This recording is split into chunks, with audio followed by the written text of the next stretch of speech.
E aí, pessoal, tudo certo? Hoje a gente vai fundo num projeto que é diferente de tudo que existe em cripto. O nome dele é IOTA. E olha, ele não é só mais uma blockchain, não. A meta aqui é gigantesca, ser a base, a espinha dorsal de toda uma nova economia de máquinas conectadas. Bora entender que loucura é essa? Para começar, vamos fazer um exercício de imaginação. Pensa só, e se o seu carro sozinho pagasse o pedágio ou o estacionamento, sem precisar de nada? Ou, sei lá, e se os sensores numa plantação vendessem dados sobre o solo em tempo real, trocando isso por centavinhos milhares de vezes por dia? Pois é exatamente esse futuro que o IOTA foi criado para construir. Ok, vamos entender a raiz da coisa. A ideia central do IOTA nasceu de um problema bem específico. A galera do projeto sacou que a explosão da internet das coisas, a tal da IoT, ia precisar de um tipo de transação que as redes atuais, elas simplesmente não foram feitas para isso. E olha só esse contraste, que interessante. Blockchains como a do Bitcoin são ótimas, super seguras, mas elas cobram taxas e gastam uma energia absurda. Agora imagina um sensorzinho que precisa mandar um dado que vale menos de 1 centavo. Não faz sentido ele pagar uma taxa maior que o próprio dado, né? Para a IoT funcionar, a gente precisa de custo zero, uma escala gigantesca e um consumo de energia mínimo. Foi para resolver essa equação impossível que o IOTA simplesmente jogou a ideia de blockchain no lixo e criou algo totalmente novo. E essa solução inovadora tem nome, Tangle.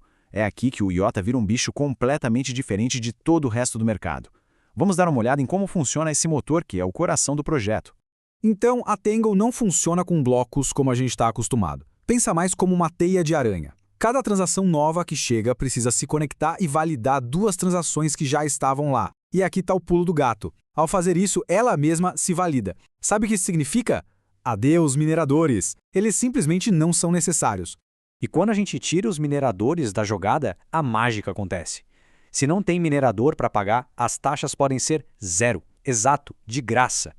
Como não tem limite de bloco, a escalabilidade em teoria é infinita. E o mais bizarro de tudo, que vai contra a lógica, quanto mais gente usa a rede, mais rápida e segura ela fica. É o contrário de tudo que a gente conhece. Mas, claro, nem tudo são flores. Essa tecnologia toda diferente traz seus próprios pepinos. Primeiro, ela é super complexa. E no passado, para manter a rede segura enquanto ela ainda era pequena, a Fundação IOTA precisou usar um coordenador central. Basicamente, rodinhas de apoio que eram um ponto gigante de centralização. E é isso que nos leva ao momento de tudo ou nada do projeto. Esse momento decisivo é a atualização IOTA 2.0. O apelido dela é Coordicide, ou seja, o assassinato do coordenador.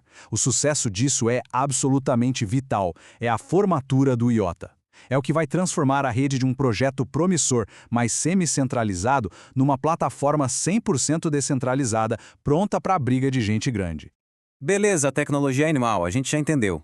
Mas e o dinheiro? Onde o IOTA quer jogar? E principalmente, como o token, o MIOTA, ganha valor no meio disso tudo. É fundamental entender uma coisa. O IOTA não está aqui para competir com o Ethereum no mundo das finanças descentralizadas. O foco é outro. A ideia é ser a infraestrutura invisível, os canos e cabos da economia das máquinas. Pense em cidades inteligentes, em rastrear produtos pelo mundo todo, em identidade digital e, claro, nos pagamentos de máquina para máquina. E aqui a gente chega num ponto que é um nó na cabeça de qualquer investidor. Como as transações são de graça, não existe aquela necessidade de comprar o token para usar a rede, como acontece no Ethereum, que a gente precisa de Ether para pagar o gás. Isso cria uma baita dúvida. Se o uso da rede não exige a compra do token, o que vai fazer o preço dele subir? É um dilema real, e o IOTA ainda precisa provar na prática como vai resolver isso. Tudo isso bota a gente bem no meio de um cenário clássico de investimento. Alto risco, altíssimo retorno potencial.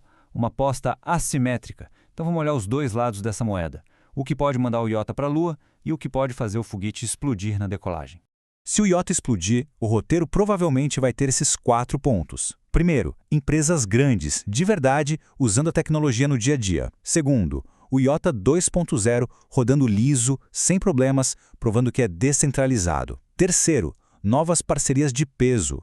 E por último, o mercado finalmente virar a chave e pensar, caramba, essa é a infraestrutura do futuro. Agora, vamos ser honestos e olhar os sinais de alerta. O projeto tem um histórico complicado de atrasos, aquela adoção em massa, que é o centro da tese, ainda não rolou na escala que se esperava. A concorrência, mesmo que indireta, está cada vez mais forte, e como a gente acabou de ver, o modelo econômico do token ainda é um ponto de interrogação. Ok, juntando todas as peças desse quebra-cabeça, qual é a conclusão? Como um investidor deveria enxergar o IOTA? Vamos para o nosso resumo estratégico, o veredito final. E este quadro resume perfeitamente a situação. De um lado da balança, os pontos fortes são inegáveis. A tecnologia é única, a proposta de valor não tem igual e o potencial de escala é absurdo. Mas do outro lado, os pontos fracos pesam. Um histórico de execução que, vamos ser sinceros, deixa a desejar. A adoção real ainda muito pequena.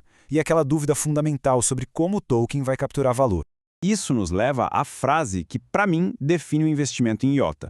Pensar em IOTA não é como comprar uma ação. É como comprar uma opção de compra, um bilhete premiado de loteria, só que um bilhete com fundamento. É uma aposta de que um futuro muito específico vai acontecer, a economia das máquinas. Se esse futuro vier, e se o IOTA for a base dele, o retorno pode ser astronômico. Mas são dois Cs bem grandes.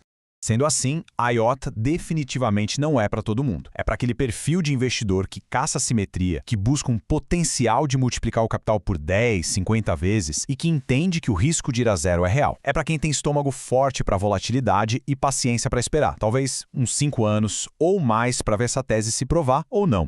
E no fim, a gente fica com essa pergunta que vale trilhões. O IOTA vai se tornar a base invisível e onipresente da comunicação entre máquinas? Ou vai entrar para a história como uma daquelas ideias geniais que, por N motivos, acabaram não decolando? Só o tempo vai poder responder. E aí, esperamos que essa nossa análise detalhada aqui do canal Vamos Fazer Dinheiro tenha ajudado a clarear um pouco as ideias sobre esse projeto tão complexo. Se este conteúdo agregou valor, já sabe, né? Deixa aquele gostei, comenta aí embaixo o que achou, se inscreve no canal e ativa o sininho para não perder as próximas análises. Agradecemos demais a atenção e até a próxima!